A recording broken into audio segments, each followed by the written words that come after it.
જય માતાજી, જય શ્રી રામ, જય ગૌ માતા। તો મિત્રો, આજે એક ભાઈશ્રીનો કોલ આવ્યો હતો અને એક વાછરડું અને આગળના ભાગે જીવાત હતી અને કૂતરાઓ બટકા ભર્યા હતા।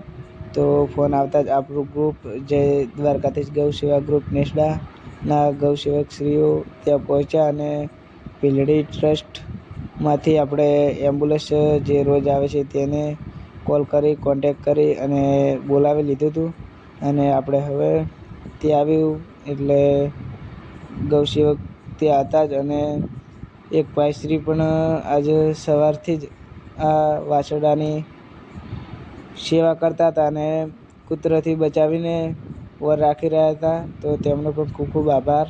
અને એમ્બ્યુલન્સ આવ્યું ત્યારે આપણે હવે જો ઉપર ચડાવી રહ્યા છીએ અને આ વાછરડાને આપણે પીલડી થઈ અને ટેટોડા ગૌશાળામાં મોકલવાનું છે, જેથી કરીને તેની વધુ સારવાર થઈ શકે। તો મિત્રો, સપોર્ટ કરતા રહેજો। આપણી ચેનલ યુટ્યુબમાં છે ગૌ સેવા ઓફિશિયલ નેસડા, તો તેને પણ સબસ્ક્રાઈબ કરજો, જેથી કરીને આપણે આગળ વધી શકીએ અને સેવાના કાર્ય ચાલુ રહે। તો મિત્રો, આપણે હવે આપણું ગ્રુપ જે દ્વારકાધીશ ગૌ સેવા ગ્રુપ નેસડા ઉનાળામાં ચકલી ઘર અને પાણીના કુંડા લાવે છે, તો તે પણ બાંધવાના છે, તેનો પણ આપણે વિડીયો બનાવીશું।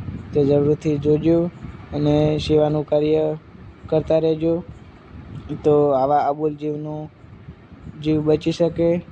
તો આપણે હવે રેડ લાઈન ભરી દીધું છે અને જો કે દરવાજો આડો કરી દીધો છે અને આપણે જે સિકંદરભાઈ ગાડી લઈને આવે છે તેમને પણ પાવતી આપીએ છીએ। તો આના પણ પૈસા આપણે થાય જ છે। તો જે બને એ સેવા કરજો, જેથી કરીને આપણું સેવાનું કાર્ય ચાલી શકે। તો ફાઇનલ આપણે હવે ભરીને એમ્બ્યુલન્સ ટેટોડા ગૌશાળામાં જશે અને આ વાછરડાની સારવાર થશે અને જેથી કરીને તેનો જીવ બચશે। તો મિત્રો, સપોર્ટ કરતા રહેજો, તો આપણું કાર્ય ચાલુ રહે। જય માતાજી, જય શ્રી રામ, જય ગૌ માતા।